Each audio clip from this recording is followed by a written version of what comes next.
Hey guys, welcome back to the Alpha Strike. My name's Eric, And I'm Mike. and we are doing the August monthly OP kit, Justice League. So, Erks and Magneto, again, doing the review together because that's what we love to do for you guys, both the meta and the casual play of each figure and our own personal reviews as we go on in the end. And we're actually on time this month. So Yes. hopefully we're getting this information to you before you possibly got these from your venue so that you can decide that which one you're wanting to, go for that W for. So. And grab the most. So, we're going to start with Magneto. He's going to cover the Atom and his Atom. possibilities with his ID card as well. All right, so we have the Atom coming in at 75 points, Justice League team ability. Trait says he can use stealth, so that's just a straight up, really awesome thing for any character. And then his special movement power is he can use phasing and teleport. And when the Atom is given a movement action, if he occupies a square with an unheld object, before moving, you may place him in any other square with an object. Of course, the rules of occupancy would apply there, so the object has to be on the square and basically unoccupied Yes. at that point. Other than that, just a straightforward dial. Tiny size, 0 range. Starts with Precision Strike, 19 defense, which will be a 20 if you're standing in that hindering terrain, but again, you have stealth. So Outwit with 2 damage, drops to a charge, so definitely get him in a position. Goes into Perplex, brings back Precision Strike with Close Combat Expert. Gonna punch you where it counts when I'm really, really strong. And Ouch. then back to his movement power to get him out of there. Looks like Super Senses through his whole dial, so any Precision Strike is going to be taking him down rather quick. But when it comes to range, you get +1 for tiny size, and if you're standing on the object, even though you have stealth, I guess. Yeah, stealth busting isn't as prevalent as So- it used to be, so he's 19 at range. pretty good. That's pretty solid for 75 points. Pretty, fairly deep dial. Is five clicks in, so 75 points. That's a pretty fair price. Justice League team ability allows him to move as a free action, or not as a free action. Sorry, it doesn't count towards your action pool, so you can move around and still attack with other people. He's not too bad a figure. Yeah. Overall, what's your take? Free move into position, outwit, and your team can just go, bam, kill something. How do you feel his ID card meshes with him and his point value? So there's been a lot of buzz on the forum. This has been going for quite a bit of money. I'm holding almost a Benjamin right here. He can be given a free action to use tiny size. Your adjacent friendly character's inspiration. The inspired characters. Be given a free action to use tiny size to the next turn, similar to Ant-Man. Ant-Man. Probably the same on the side there. So definitely a good call in as opposed to the Ant-Man. 75 points. We did get a couple other versions of the Atom. The Colossal The one. Colossal one, which people have used for the Colossal Retaliation, and if you can keep him within that 5 squares, oh my gosh, that is just brutal. He's not definitely as powerful as that one in regards to the ID card, but if you're looking for more of an outwit because your team's lacking, this could be an option. And Yeah. giving guys tiny size, obviously. Good outwit and give him tiny size, and then you could, give him move action and jump him out and get rid of him. Yep, he could just leave. Poof, I'm out of there. So You guys know how much I love making my characters that are ID card columns just leave and not how get much points. he loves ID cards. So I am covering Firestorm. So this Firestorm is really epic. I was really impressed. The ones from Trinity War were, in my opinion, a little high costs and points for what they did. Both the grab feed and the set one. So I was pretty impressed to see one under 140 points. So this guy, he's got Justice League and Scientist keyword. And the dial's pretty, just... Same here, Justice League Scientist, I forgot to mention that. And the powers are kind of just all what you see on the PAC, just normal powers, all listed on the card. So that trait better be pretty awesome. His trait is really cool. So it's called the Firestorm Matrix, which I think is really awesome. When Firestorm targets a single character with a ranged combat attack and hits, you may choose to deal no damage. If you do, choose an item equipped by or object held by that opposing character and remove it from the game. That character is now holding a light object. So he takes your mighty Hulkbuster armor and turns it into a light object. No! Okay. So, or that new annoying symbiote thing that came out with Superior Spider-Man. That Yeah, thing. an equipable relic for the most Yeah. part. I mean, just boop, immovable object, just equip it. That thing's amazing. So I think as an ID card calling character, he will be super appropriate for the 5 points. If you can get 115 or higher, that's where the trick is. He's still kind of high in the points, but he's got good stats. You still got to make that attack Yeah. to make sure that you hit him and deal no damage. Which is why he has 12 running shot, 11 attack, energy explosion, 3 damage, perplex, and 17 ESD. 12 attack for no damage to remove that annoying equipped object that they have. That could be potentially useful. So watch out for this Firestorm card. 7 range. So yeah, the Firestorm card obviously gives his Inspirants modify attack and damage values by +1 when making a ranged combat attack. So even when he comes in, he can shoot, and then when his friends shoot next to him, they are buffed up. And he has Perplex, so if he doesn't do it on himself, he can give it to them as well. Pretty solid caller. Yeah, and he works for Ronnie Raymond, Martin Stein, and Jason Roosh. So that's a pretty cool ID card. Want to cover Aquaman together? Sure. So what do we got for Aquaman here? You go with the card. Okay, I'll go with the card. So he's 100 points. Justice League team ability, no range. Swimmy symbol. Because water's. He has Atlantis keyword, which we all love the Atlantis keyword, Justice League, and Ruler. Ooh, Ruler. Isn't there a new ETA that uses Ruler? I believe so. Diplomatic immunity. Yes. Ooh, there we go. All right. So he has 2 traits. King of the Seven Seas. If your opponent is the first player and does not choose a map with printed water terrain, so 0 printed water terrain, you may place up to 7 water terrain markers on a map when you place objects. And they don't have to be adjacent. You can put them wherever you want to. So just a couple drops of each of the 7 seas he brings with him. Yep.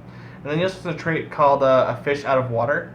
When Aquaman occupies water terrain, he can use combat reflexes and willpower. And lines of fire drawn to him by opposing characters not occupying water terrain are blocked.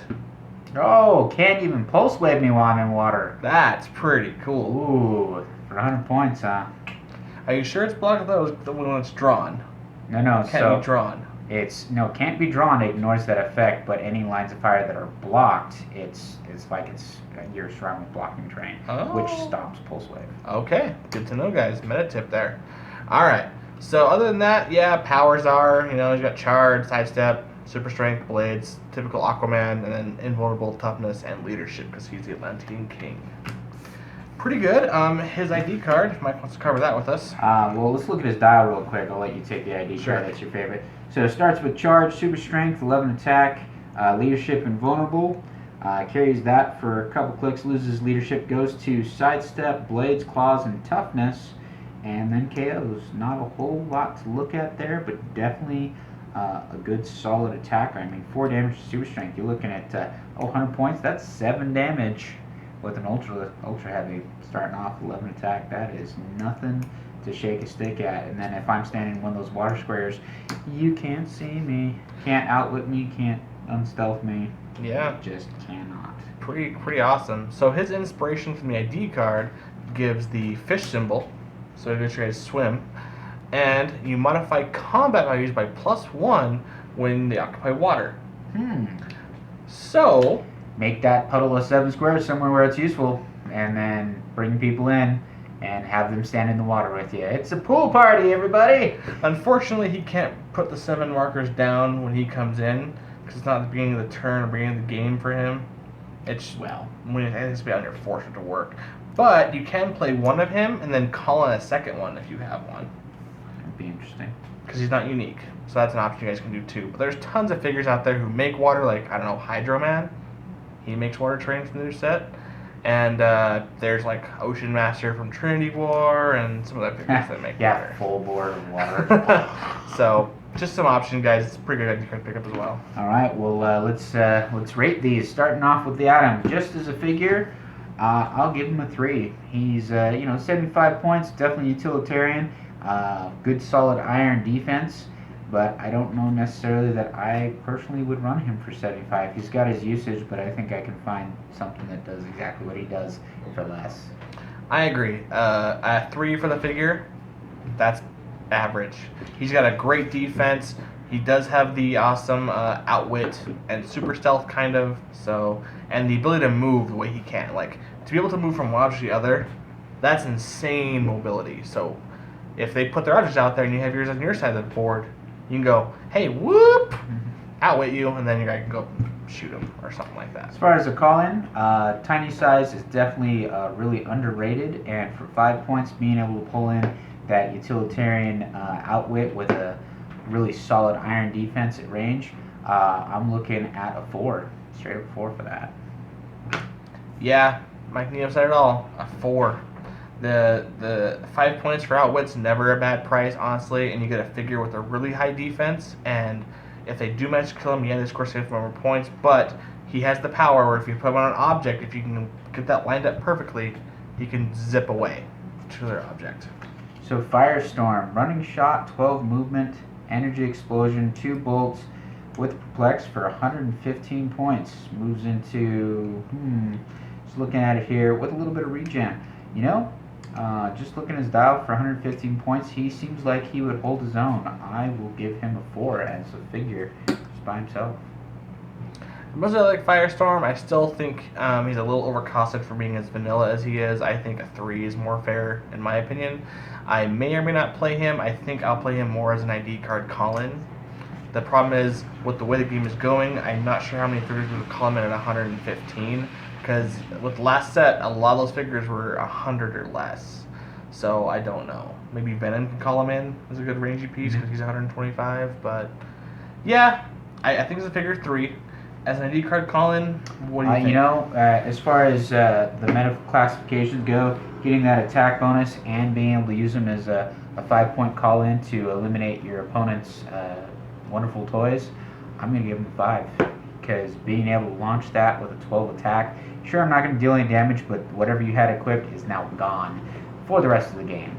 And I would definitely use that. I would definitely find ways to be able to keep him as a call-in with 115 points. Gives me a lot of reason to play those higher-end figures. For sure. As a call-in, 5s all day.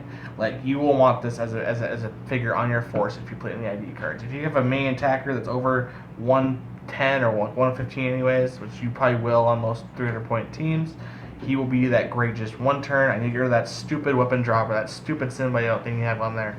He can do it for the 5 points you give your opponent. So, what do we think about Aquaman? Aquaman, as far as a attack level piece, you know, he's got a lot of utility to him, can dish out a lot of damage, and he's got that water terrain. We don't normally see a lot of water terrain, but considering it's one of his powers and they give you the ability to just add it in there, for 100 points, I'll give him a 4. 100 points, just awesome primary attacker right there. Yeah, as a figure on my force, I love the Atlantis keyword. I love water people. They're just really neat to me. I would definitely play this guy on my force as one of my main Aquaman. There have been some great ones in the past through Trinity War, and the one from Teen Titans wasn't so bad, but I really like this one a lot. So 4 for me as well. So looking at the card, that's actually transporter water symbols. Transporter water. He grants hypersonic speed with a reduced attack value, and they get +1 when occupying water terrain. I thought it was just a water symbol. I was like, yeah, that's kind of meh. But transport, that's definitely something that's useful, though I don't think it's as useful for 100 points as it probably should be. So I'm dropping that to a 3 on the ID card call-in. I think there's better versions of Aquaman out there to call in. Yeah, I agree. A 3 is solid for ID card call-in. 5 points to give them, you know, if they're in water terrain, +1 to their values, but so situational, and there isn't a ton of water maps. I know there's the one in Trinity War that is Atlantis, and there is the other one way back in Fear itself that was all water, but I think that's all. There isn't a ton in Modern as of late. So maybe going forward, when we see more maps, it could happen again where there's more water. But until then, that 3 is fair. All right, well, that wraps up our August Justice League figure review. I hope you all enjoyed it, found it informational, help you make decisions on whatever prize you're looking to smash your opponents for when it comes to your venues. Yep. So remember, guys, we'll see you on the next one. Strike first. And strike hard.